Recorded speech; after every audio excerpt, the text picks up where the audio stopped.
And, crucially for us today, the former Secretary of State for Scotland. Sir Malcolm joins me from London. Before we get into the minutiae of Nicola Sturgeon, do you think there's a difference between the way women politicians these days are prepared to say, my time's up, I've done my work, I'm off, versus men who will cling on to the last bitter end?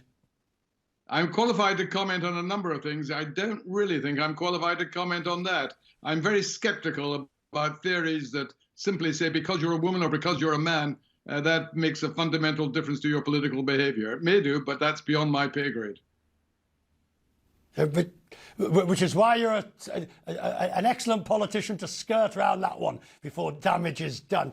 So, Malcolm, the issue of Scottish independence, losing Nicola Sturgeon as the leader, does that sort of take it off the boil? Does that put it on the back burner, if you will? Well, yes, that's a very important question, which I'm very happy to answer. I think, first of all, I heard your previous speakers discussing why she decided to go. I think they didn't include the most obvious explanation of all, which is that she's been in power for 8 years. For the first 7 years, there was hardly any criticism that stuck.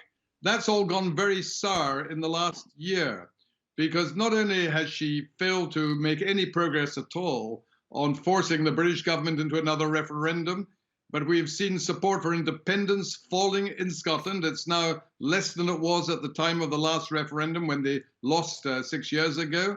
But in addition to that, there's been mounting criticism that she's obsessed by independence, and therefore our health service, our education, all the other issues for which she is responsible, she has not been giving enough attention to.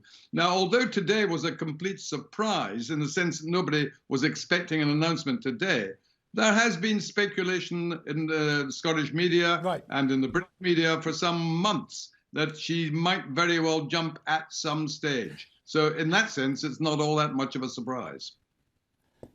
So now the question, of course, who takes over, and I think crucially, the ability of the SNP, the party, to maintain a sort of an ironclad grip on Scottish politics. Does this give the other parties the opportunity they perhaps have been looking for?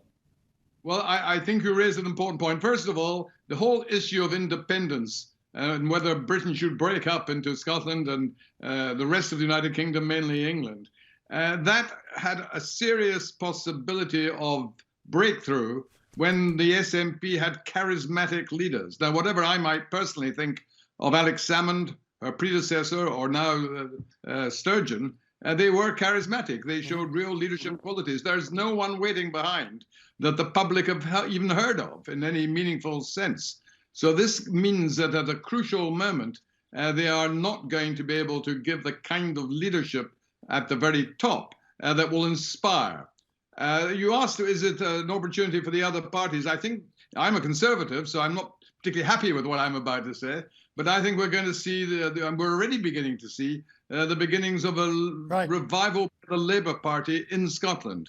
The Labour Party used to be the totally dominant party in Scotland, overwhelmingly so. Sure. They were crucified by the SNP. They've very slowly begun to increase their support there. But I think since Starmer took over and Jeremy Corbyn, the hard left leader, disappeared, then I think that they have a very good chance of winning seats in Scotland, which of course will make a contribution to changing the government in the United Kingdom if that was to be replicated elsewhere in Britain. Which is a subject we shall discuss on a future occasion, sir. Very grateful for you tonight.